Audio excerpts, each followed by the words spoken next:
There we go. Oh, except my background's blurry on this version. Yeah, we'll go back to blurry. I don't know what the deal is. I don't know if my camera went through an update or something, but it appears to have widened its view screen.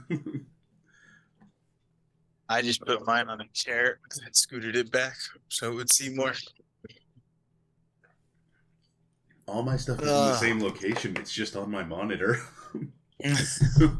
there's no space. It's like monitor, me, and then the wall. Well, technically the room divider before the bed. Right. But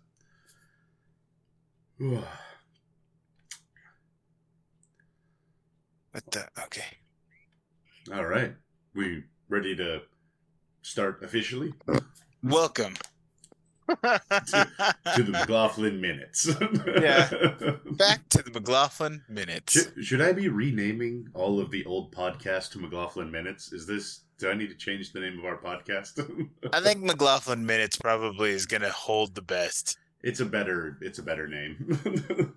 It's the alliteration. That's what's getting us. Everybody loves alliteration. Uncle Bob cut his hair this morning, so if you see any stray ones. Well, congratulations. Looks like you got most of them. Yeah. By the time you guys see this, Uncle Bob will have at least cut his hair one more time because I cut my hair by myself. And I do it bi-weekly. I don't. I don't. I do cut my own hair, but definitely not bi-weekly. Mine's more like monthly or bi-monthly. Yeah, I was gonna say it doesn't look like you cut your own hair at all. You know? I don't have long hair anymore. It's just the headphones. It was a bad look for you. It but was very bad. We've gotten past that, so it's okay now. Yeah. All right. So episode 8.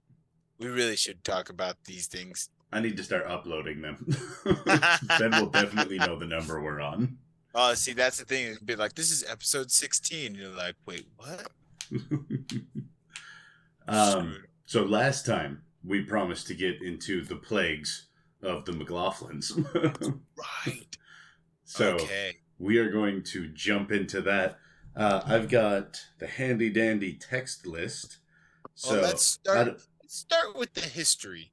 So just a quick update, because it won't give great context, much like the children of Israel leaving Egypt after Moses had, put plagues on Egypt and the Pharaoh for years upon years after they were in bondage. Unfortunately, the people of Bountiful, Utah, did not know what was coming when we came out in the spring. Well, I came out in the spring of 96. You guys came out in the fall or the summer of 95. I think we came out in the winter. Oh, then it was winter of 95. Because I came out right after heart surgery. But you guys came out before me. Yeah. I remember starting kindergarten. So I know I did one semester of kindergarten in California, and then it was at the halfway mark. So over Christmas-ish is when we moved, because they were only up to the letter P when we got to kindergarten there.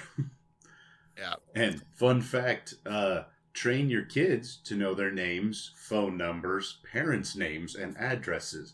Because my first day of school, they asked me all of those things, and I couldn't even give them my full name. Probably said Spud. That was a good time. Wouldn't have been as big of a problem if Mom had been able to pick me up at the end of the day.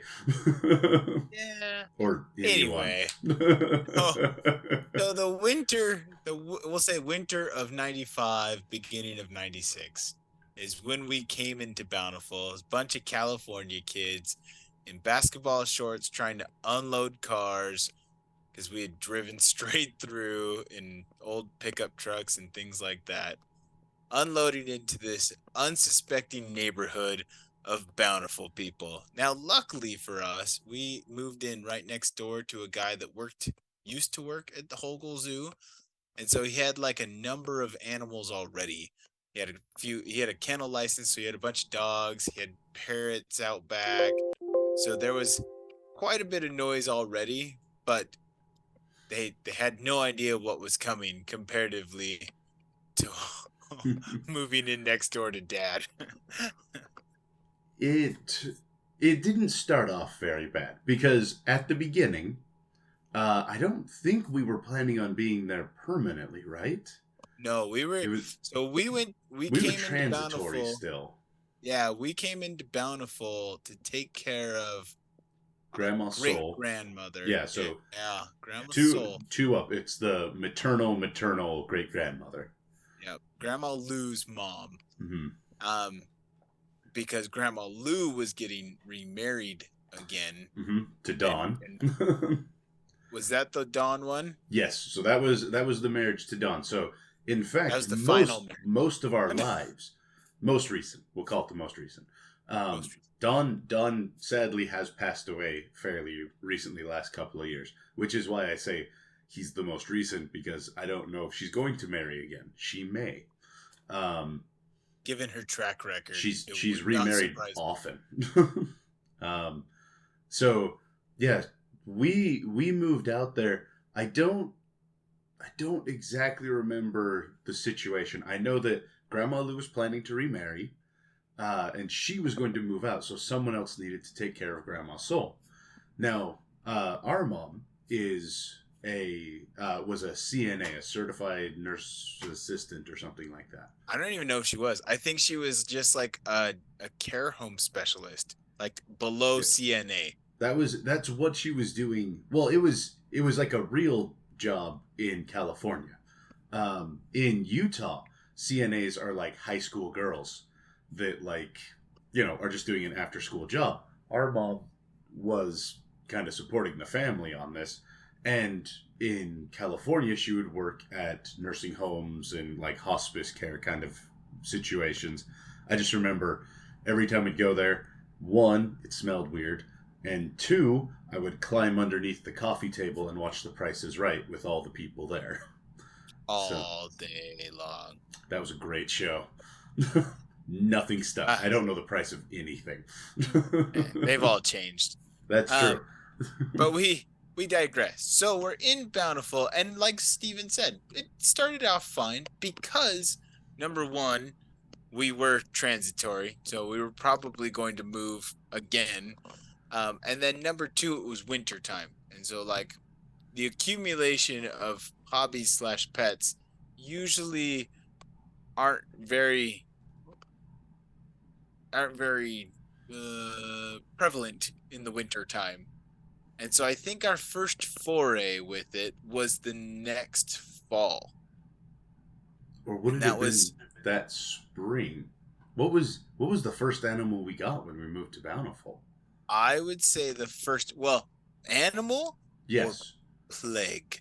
I Jet. was going Because I plagues. because I would say maybe first animal, but I'd say almost certainly first plague, depending on who you asked, was the chickens. But I don't think we didn't get the chickens the first year because it wasn't our house. Remember?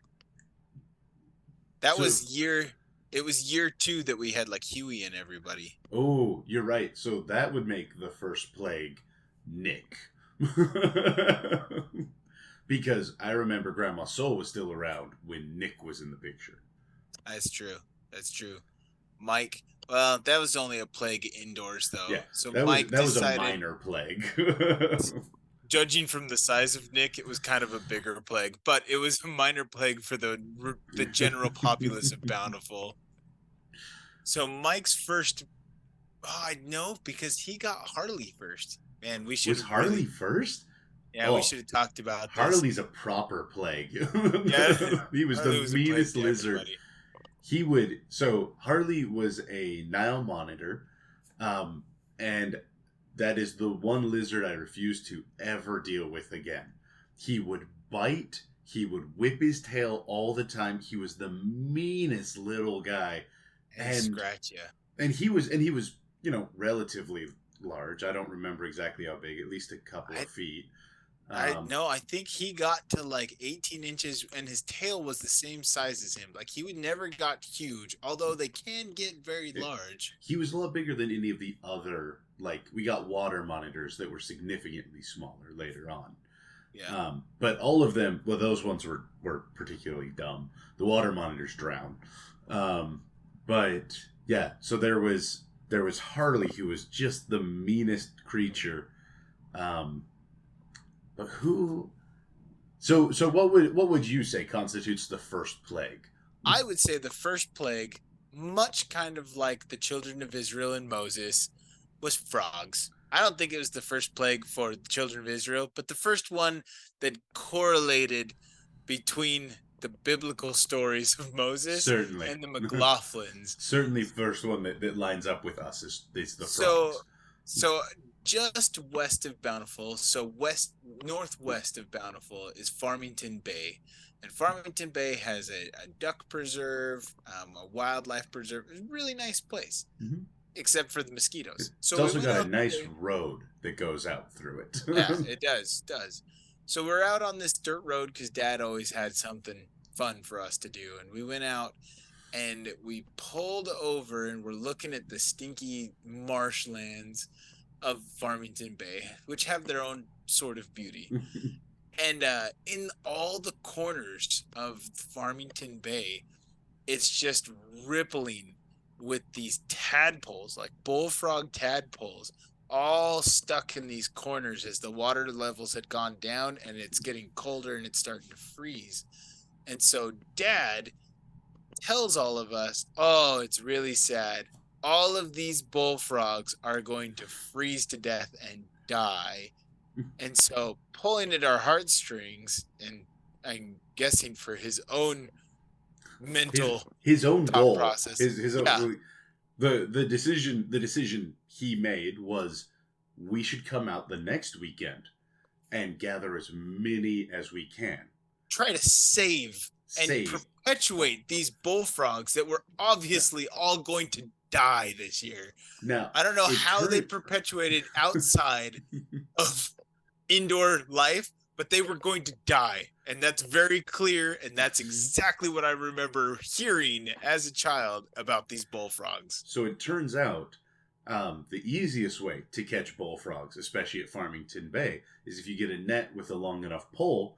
There are these water collection basins on one side of the road that feed water underneath the road to the other side of the marsh. And as your frogs spawn fall into these, they just sort of mass up into these roiling, like bubbling masses of frogs or of tadpoles. And so you just scoop your net in, and pretty soon you filled up a 5-gallon bucket of tadpoles just So you like that. Yeah, so Dad started with the 5 gallon bucket, made his first scoop, and pulled out probably I there was at least 60 in the bucket. No idea. So many. It was just At least. masses of them. And naturally, not being enough, Dad needed to save more.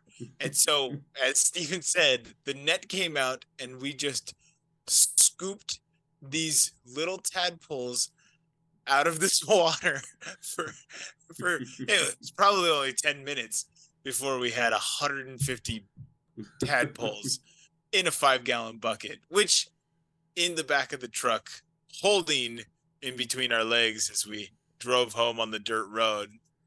So then naturally we needed to keep them safe. And so it was probably a 150-gallon tank. I think it was one of the smaller ones. I think it was 25 or 50 because it No, fit on that little bench in front of that kind of it was the breakfast long nook bench. window. No, but it was the long bench because Sally's was the other one. So I Mm. feel like it was bigger than a 20-gallon tank because that's what I've got downstairs right now. Yeah. So it was maybe a 40-gallon tank. Either way, there were enough tadpoles and so little water that they just kind of like smeared against the glass at They all never times. stopped moving. constantly in motion. It's like watching a lava lamp, but like a living lava lamp. Yeah, that made algae. And So yeah, these but brown and green. so these tadpoles, I don't know. I don't know did did how we it feed worked. them? No, because Like that's what I was gonna I say. don't remember us putting in any sort of like aerator for them. I don't I don't think it would have worked. I think one of them would have clogged the tubes. I don't ever remember feeding them. It was literally just a vat, a clear glass vat of tadpoles, top to bottom, with enough water that they didn't like. I'm sure Dad added water to them because they would have totally dried out. Yeah, But that would have dried out eventually. And I'm but assuming he fed them something, but I don't know what I don't know what bullfrog tadpoles eat. Like they're tadpoles. they're supposed to dig into the mud and hibernate and then spring up in the spring and grow legs. So all winter long, at the back of our dining room table on the bench that we were supposed to sit at for dinner and meals, we had this tank of Giant tadpoles tank. just writhing at all times. And so naturally, spring came around. And these little tadpoles, as they were swimming around, we started seeing little nubbins on them. Mm-hmm. And so their little Start legs getting were starting to legs. sprout. And so we took the tadpoles. I guarantee it was at least 150. Like, just no joke. It was probably more than that, Just but it was at least 150 tadpoles. And we had the standing pond that Steven talked about in our last episode. It's just a giant white, like 300 or 500 gallon tank. It looked like the base of a water tower of some sort, just cut off. And so we pulled all these tadpoles out and put them into this tank, and instantly they just kind of rippled around. But having the first time that they could actually swim and get places, they all went down to the bottom and kind of got away from us. So a couple weeks go by, and you see the tadpoles, like the shadows of the tadpoles, as you walk by the pond, because it wasn't like a full white, it was kind of translucent plastic. But then one night, magically, in the backyard, you could hear the croak of a few bullfrogs. And it was fun to listen to because it was almost like the swamps, where you hear a couple of croaks here and there. And then the next night there were a couple more croaks. And something about the third night or fourth, maybe it was the fourth night. I just remember it was a Saturday. And it went from like the gentle croaking of bullfrogs to the overwhelmingly large amount of bullfrogs croaking, really, like, to the point that we had animal control called on us a number of times in this house. But there were the parrots next door that were pretty loud, but the bullfrogs in just sheer mass covered them easily. Just rip it, and there was a really deep guttural, and it's just continuous. just so from each one's sundown. going, and they're just off time enough that it's just this level of like noise profile constantly throughout. So these bullfrogs are just going nuts, and so there's 2 days of really loud bullfrogs in our backyard, and it's just like, boy, I don't know what we're gonna do. And Dad, to his credit, is just like, boy, isn't that sound wonderful? Don't you love that sound? It's all those bullfrog lives saved. Well, it's interesting because the next night, sunset hits, and all of a sudden we start hearing the ribbits, but this time it sounds a little bit more stereo. There's some in the backyard, and then there's some not in the backyard, like further away.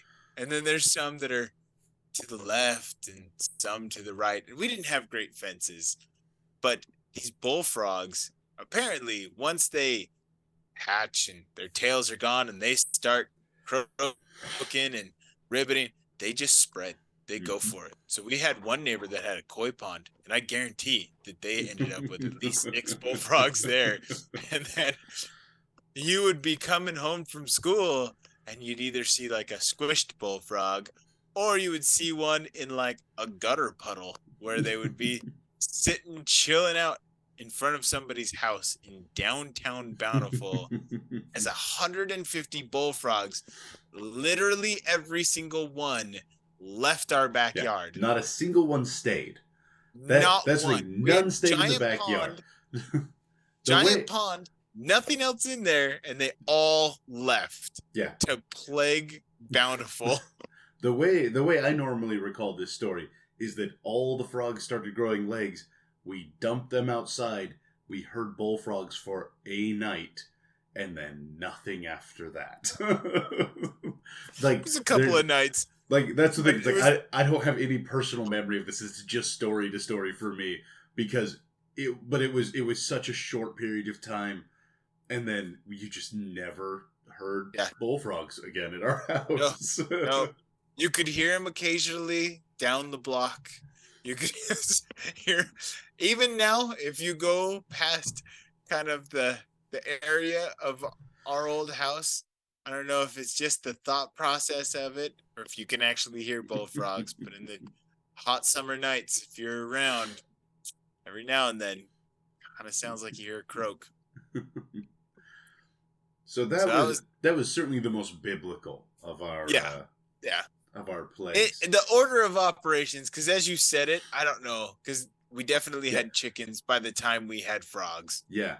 Well, and that's the thing is by the time we had the tadpoles, Dad had built that bench, and that was after Grandma had left for a while, and I think we'd even torn up the carpet in that section of the house. Yep. So yeah, I don't know, like, so none of us, as far as I can tell, have a really strong grasp of continuity in our lives. There's a psychological principle called repressed memories due to trauma or other contributing factors. I think personally, when you have so much knowledge that comes and hits you all at once, your mind can't hold on to the in particular things like dates. I can tell you this, by about high school till now, I've got a pretty solid understanding of half of my life and the continuity of it.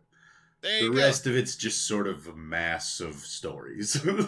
I've got a rolling 3-year number.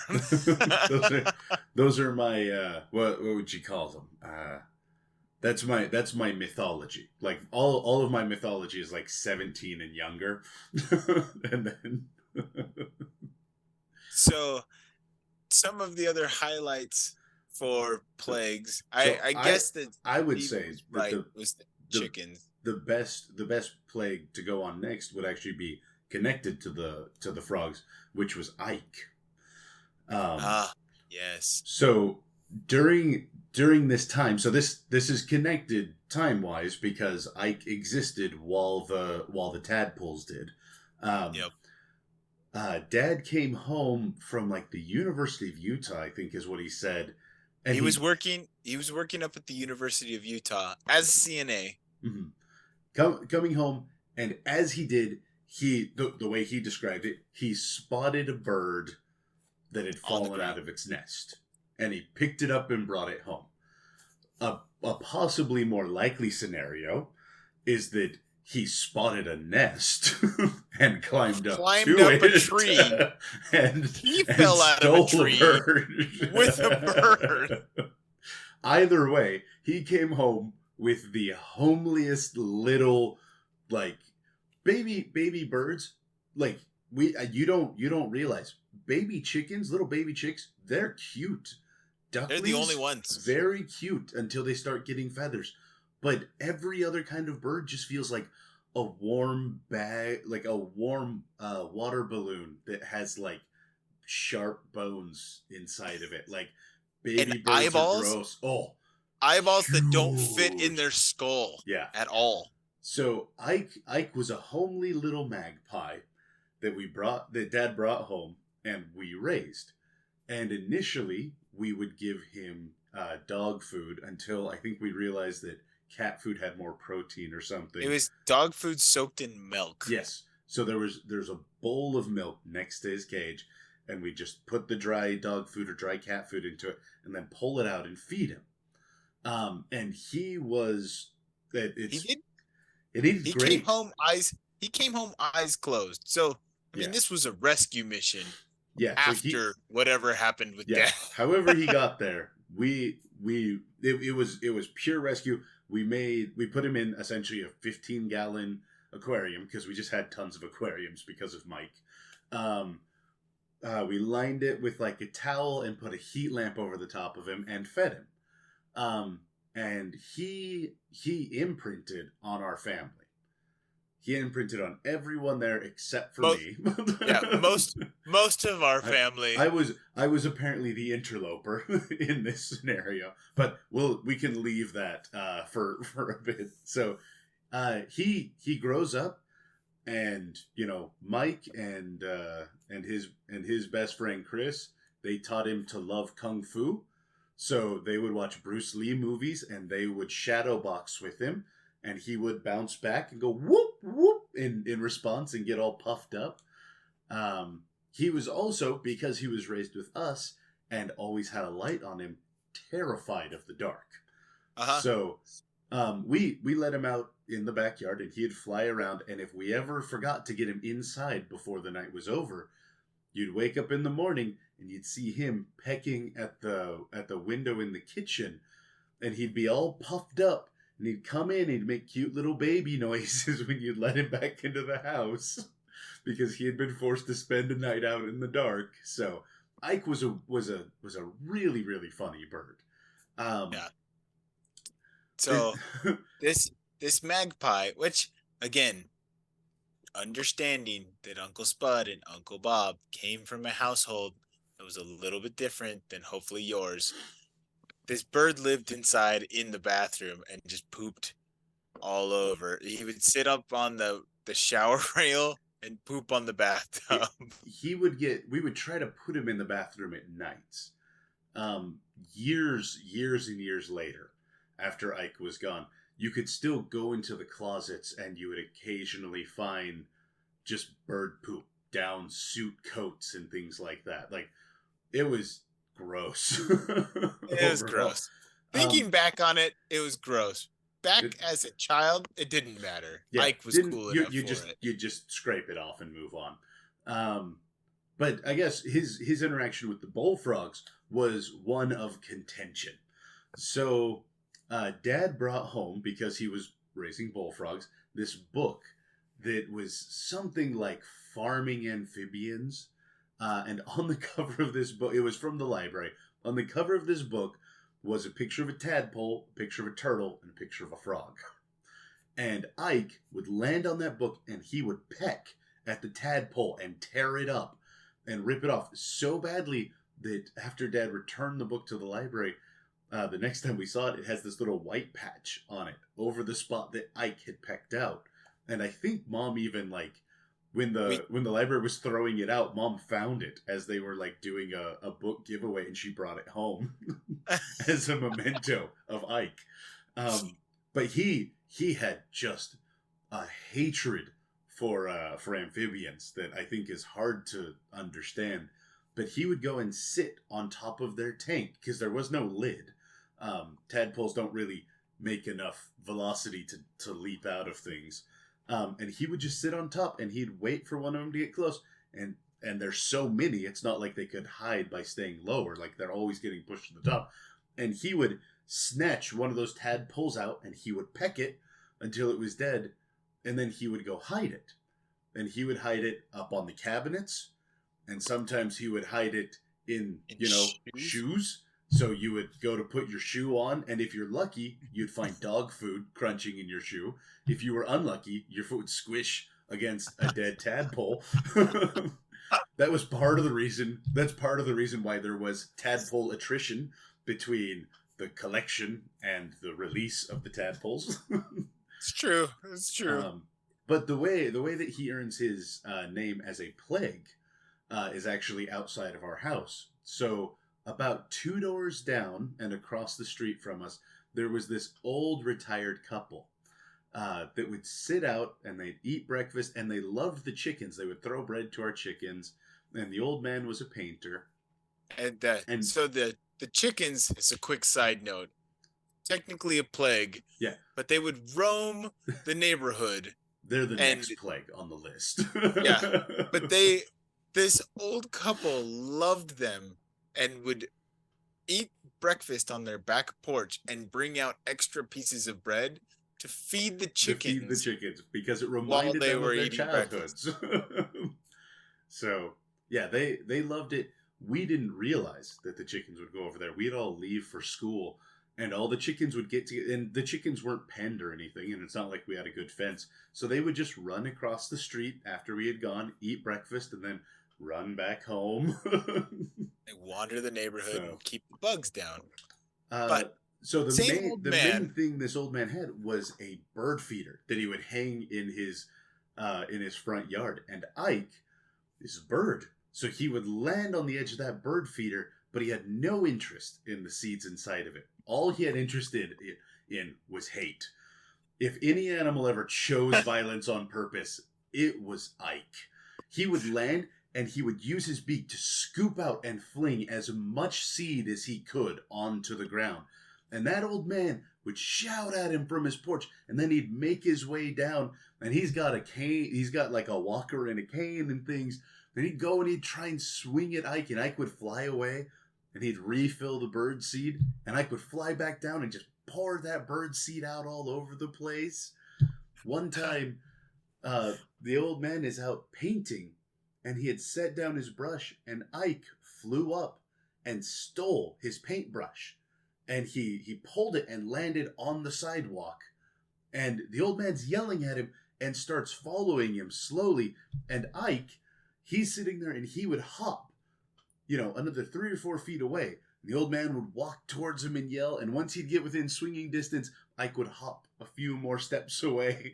And that Dragging the paintbrush. I don't know if it was Mom or Mike that spotted them, and they just saw this old man just slowly chasing Ike down the sidewalk. I think they'd made it like a couple of house lengths by the time it was spotted.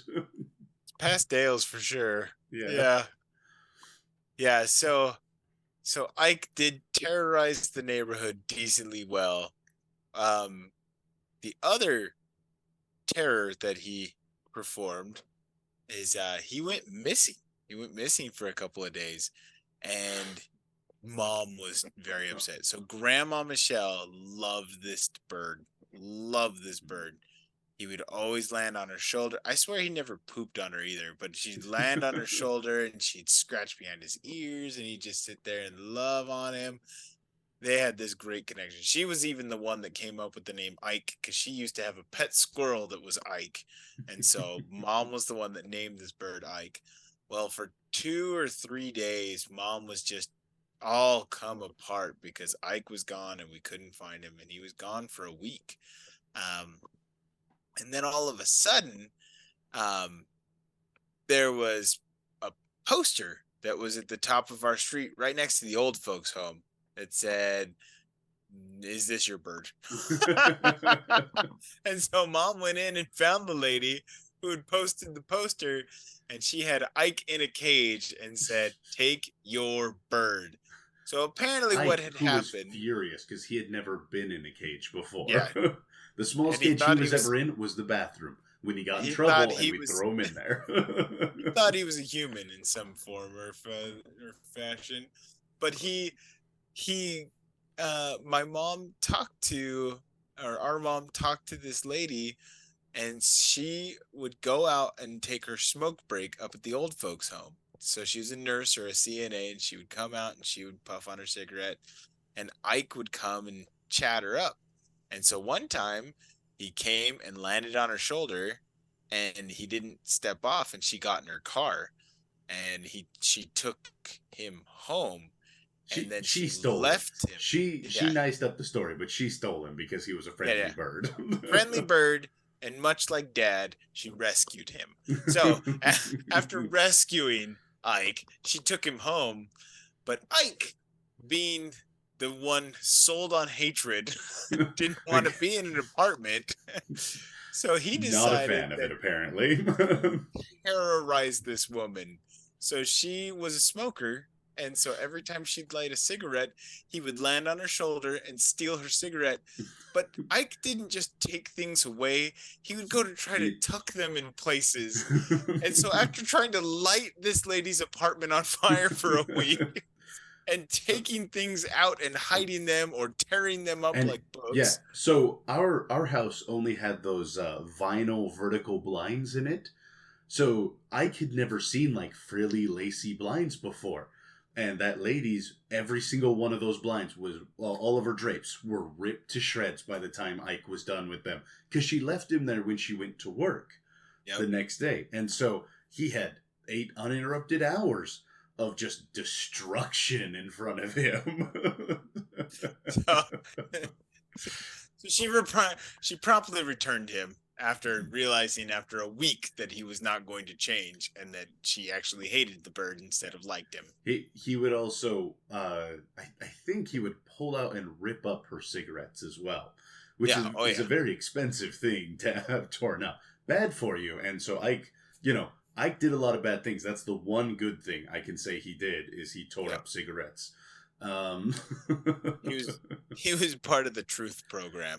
yeah, he's just a straight edger. That's Ike. Straight edger. Yeah. And he Oh would, man. and he kind of, I mean, I wouldn't say he picked up language, but he never got like a proper magpie call. So he would just say, Ike, Ike. That was his main one. And sometimes it sounded like he said Mike.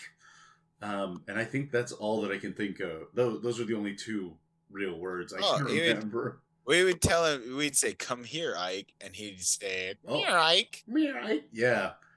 And the Bruce Lee whoop whoop, he'd do that as well. Whoop, whoop. And then whatever his baby noises were. Yeah, the cooing baby noises of it's dark and I'm scared. He did enact a particular kind of terror on me. So we mentioned that I was the one person he didn't get along with in the house. And what he would do is he would fly up to me and he'd land on my shoulder and he would peck me in the ears. And like these aren't like soft friendly taps. These are like scarring and blood and I just had scabs for ears for like however long we had Ike, like the year or two that we had him. Like it was just constant pain. And it's not like I ever thought of a solution like wearing headphones where I could block that. He would just land on me and he'd peck me in the ear and I'd get mad and I'd grab him and I'd chuck him in the bathroom and close the door. And then later on, he'd come out of the bathroom and he'd be nice for all of 5 minutes. Then he'd land on my shoulder and peck me in the other ear. And He would land on all of our shoulders, but Yeah. for some reason he liked to hated me peck so bad, so much. It was like most of the time he like grab and you'd see him like tugging at his ear. Yeah. It's I, just- yeah, we'll never know. We'll never know. I think it was some sort of pecking order food chain. Like I'm the youngest. He knew that he could oust me. I wasn't physically or mentally able to overcome him. Certainly not mentally. He was very small. Yeah, that was an interesting plague of the Bountiful area. Yeah. So I'm sure he terrorized other people across the block, but yeah, man, we never that poor old man. Yeah. It was the one neighbor and the lady that took him home. Those are the two that we know. That we know of. So yeah, so we've mentioned the chickens a little bit. I don't know when we got the chickens. I feel like it was fairly early on, but it might have been after we got rabbits. Because I know we brought home the hutches with rabbits, and I don't remember if the chickens were there yet. Yeah, I don't think so. I think rabbits were first. So Dad loved the Spanish Fork auction. It was his toy store, and we would go down to this auction, and I mean, gas was cheaper back then, so we would go down to that auction, and we would Still watch the cheapest thing you can do with 5 kids. for hours, just for hours upon hours, all these animals that we knew we didn't have money to bid on. Well, and there wasn't any interest in them, to be honest. Like, I don't know about you. I never had any interest in cows, pigs, goats, sheep. I liked watching the horses. I thought the horses were cool. But, like, those were the only ones I wanted to see. And for some reason, we never learned to pack a lunch. Because we'd go down there, we'd stay past noon, and they'd have just the most amazing smelling griddle. They'd make burgers the whole time during the auction. And I just remember I would stand there and my mouth would just water as I'd stare at the griddle items just going one after another as people They didn't bought even have them. they didn't even have drinking fountains. Are you kidding me? We Yeah. never figured out. We didn't we didn't bring figure water out. bottles. We didn't do anything that would We make didn't these. have anything. We didn't have water bottles or anything. Anyway, so on one of the occasions that Dad decided that we were going to the auction, somebody had brought 2 rabbits. Just a plain white rabbit, and then a Rex breed, which are like the marbled ones that are colored really soft. really soft, super nice rabbits, super nice. And these 2 rabbits were like $5. And so Dad, never being one to miss on a deal, got these 2 rabbits, and they told us they were both female indoor trained rabbits. So an albino and a Rex. And we said, that's cool. And we promptly put them outside because we had 5 children and tadpoles. We didn't need more pets inside. We needed pets outside, apparently.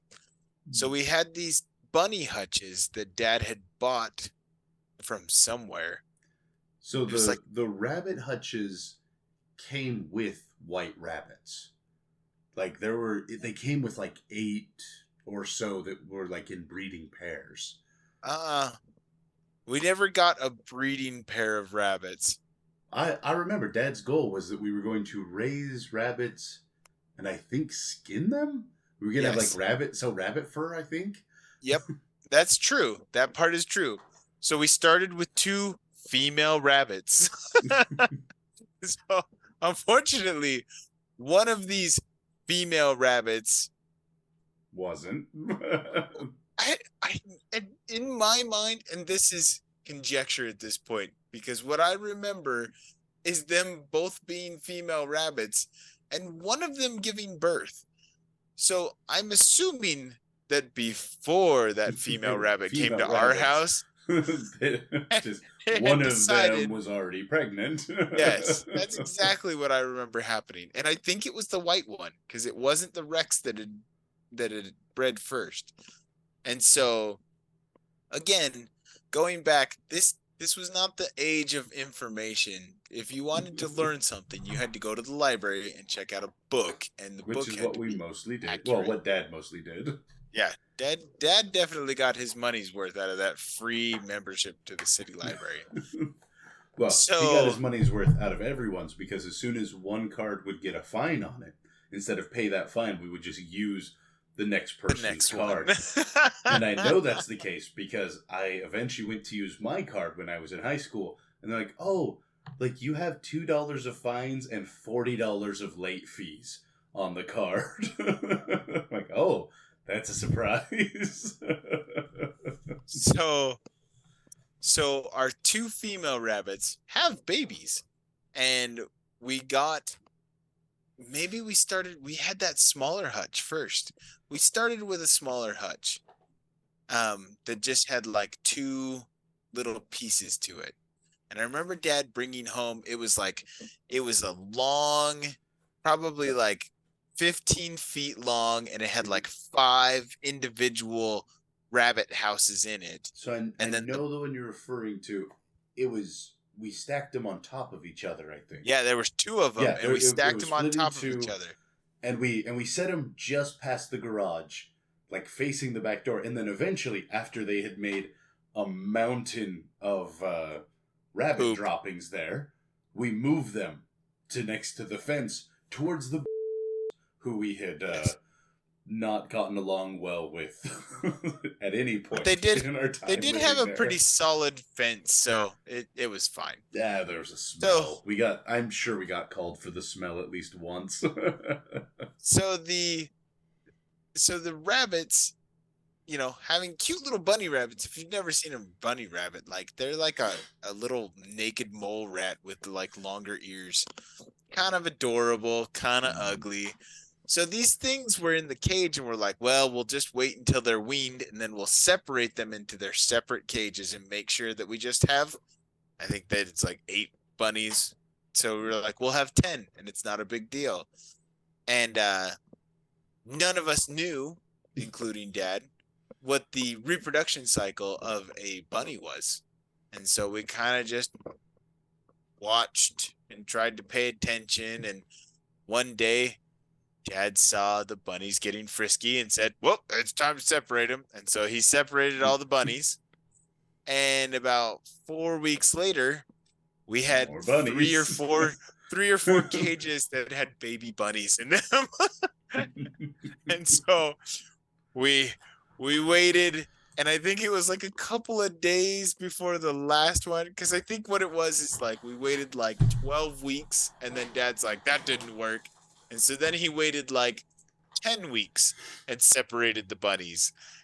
And I don't know if you guys know, but when one bunny has 8 bunnies and you have 8 bunnies that have 8 bunnies, that's a lot of bunnies. Yeah. And so we separated the bunnies, which turns out bunnies have I think a 9-week reproductive cycle. So at 9 weeks old, they can get pregnant and breed. And so I can also reproducing. Tell you this, I don't know the difference between a male bunny and a female bunny. So Nobody does. I don't know how we separated them. I know we tried to. Well, But we there were only separated them. so many pens. Yeah, we separated them individually until we ran out of pens, because I think our 10, like we had 10 and then it was over. And then we were like, that one looks like a boy. that one looks like a girl. And we started trying to. Well, I also separate. remember at some point, these rabbit hutches were basically just chicken wire nailed to boards. And at some point, we realized that the walls separating the pens had been torn apart between the different chambers so the rabbits could move freely between all of the... So bunnies will chew on anything, including wire, and they chewed right through the side. So even though we separated the bunnies, we tried to like pool them, and we figured out which ones were the breeding pair, and so we knew those were wrong. And so before long, the bunnies chewed through everything. They had all gotten pregnant at least once. All of them had gotten pregnant. And we had, I think that the top count that I remember was over 60. So we went from 2 to over 60 rabbits before the summer had really hit. Mm-hmm. So much like Steven said with the chicken wire in between the cages, the doors and sidewalls were also chicken wire. And one day, on my way home from Mill Creek Junior High, I saw a bunny in the next door neighbor's yard. And I thought, that's weird. Why do they have a little white rabbit? And then I saw another one and another one. And then I started trying to chase him home. And when I got home, I think the top bunny rabbit run was empty. And then like 3 of the cages on the bottom were empty. And 2 of them still had bunnies in them. And so there were bunnies everywhere, now, all over the neighborhood. There's at least 2 classifications when it comes to bunnies. Generally speaking, you've got your little bunnies that are like, large rat size. And then you've got your big bunnies that are more like cat size. And almost certainly our rabbit hutches were made for little bunnies. And we definitely put big bunnies inside of them. Like, they were monstrous. They would tear through chicken wire without any trouble. They would dig holes in the grass, and they just got lost in a lot of places. Um, we we we eventually removed the bunnies from the equation. I don't Nope. remember what spurred that. We're almost there. We're almost there. So at least 40 bunnies are roaming the downtown streets of Bountiful. It's just ridiculous because they're not like wild rabbits. You could definitely tell they're not wild rabbits by the blatant white and Yeah, the body of them. Most of them are red eyed and white bodied that are out there, which you just You had some that's of lost. them that were, That's lost from some your of them that were house. marbled. Some of them were marbled. None of their ears stood straight up like they were the floppy ear bunnies. Like they were definitely domestic bunnies. So getting home and trying to catch a couple of bunnies, I think we caught like 3, and Dad retied the chicken wire in the bunny hutches, and we separated all the bunnies again. So I think that we went down from like 60 to like 10. Like we had 10 or 11, and they were all in their own individual cages for a while. And we went back from 10 up to 50 bunnies. And that's when Mom had had enough. And I know that because it was a normal day. Chris was no longer in junior high, which means I must have been in 8th grade. Yep, I was in 8th grade. And I came home, and we had a driveway and a gate to get to the back door. And I remember being totally fine and opening the gate, closing the gate, and turning. And there was the stairs that led up to the back door. But before I could even start up the stairs, I noticed straight back through the stairs, Mom was standing there with a butcher knife in one hand, an apron on, and blood all over it. And she pointed the knife at me and said, "Go in and change your clothes and come out here and help me."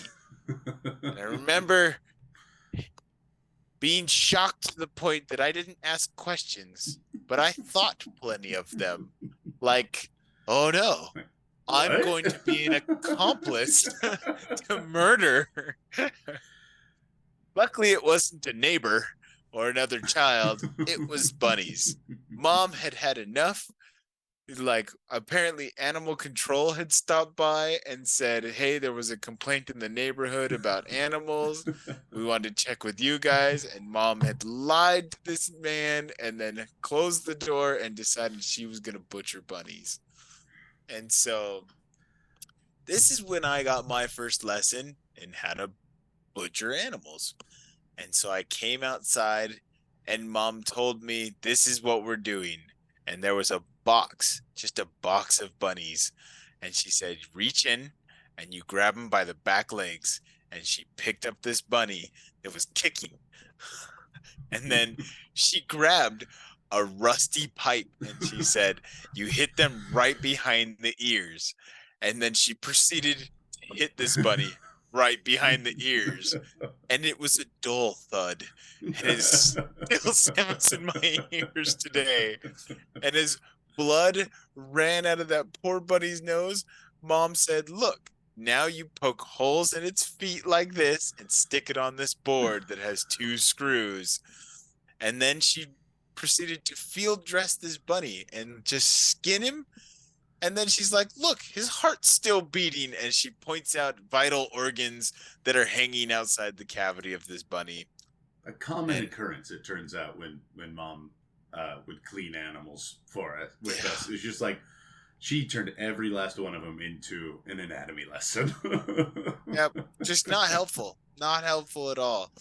And we had 1 bag for skins, 1 bag for bodies, and 1 bag for innards. And the innards we were going to throw away. But I think I butchered about 8 bunnies, and Mom butchered at least 40. And I think we kept a couple from that. We, so Like, we because kept. we definitely kept a black rabbit, Yep. because that one shows up in a different story. Mom Um, always had her favorites. and and I don't know, was Rex still around at that point? Yep, I think Rex was the other one. So it's the marbled one that looked like brown and white. One of the originals. But we did eat rabbit for like a full year out of the freezer. Mom would commonly throw them in like a stew pot or like in a crock pot and just shred the meat off the bones and throw the bones away. So I I honestly mean, don't remember in the least. Like, I don't ever remember eating rabbit, but if I if know you we ever did. There were yeah, lots of rabbits. if you had meat at our house during, you know, the years between like 97 and 2000, you probably ate rabbit. So you're welcome we for went that through experience. phases when it came to animal meats. So it was emu meat for a very little while. That was only a few meals. There was the rabbit section, and then there was the fish section where we came home with like 200 trout, legally, by the way, because Yeah. they were given to us by people at like an outdoor expo. They're like, oh, So we're just throwing these away, and so we just brought bags of them home, and we just ate at this nothing but fish for like a at year. this at the state fair, they created their own pond and they had like a fishing class for trout.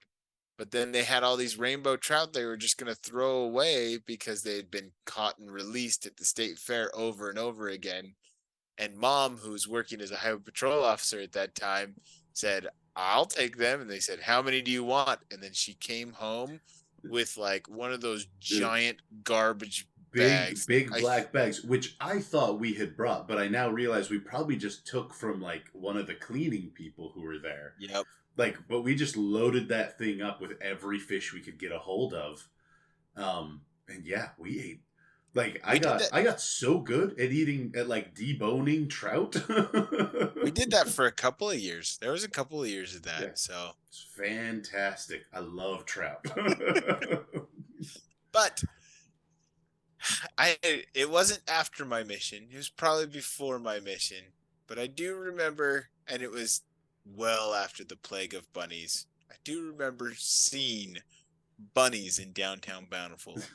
I hope that the legacy lives on at least a little bit, because there were a lot of them, and it brings joy to my soul to think of the rural neighborhood of Third South and Second East, and all the many creatures and wonders that people got to see in that time.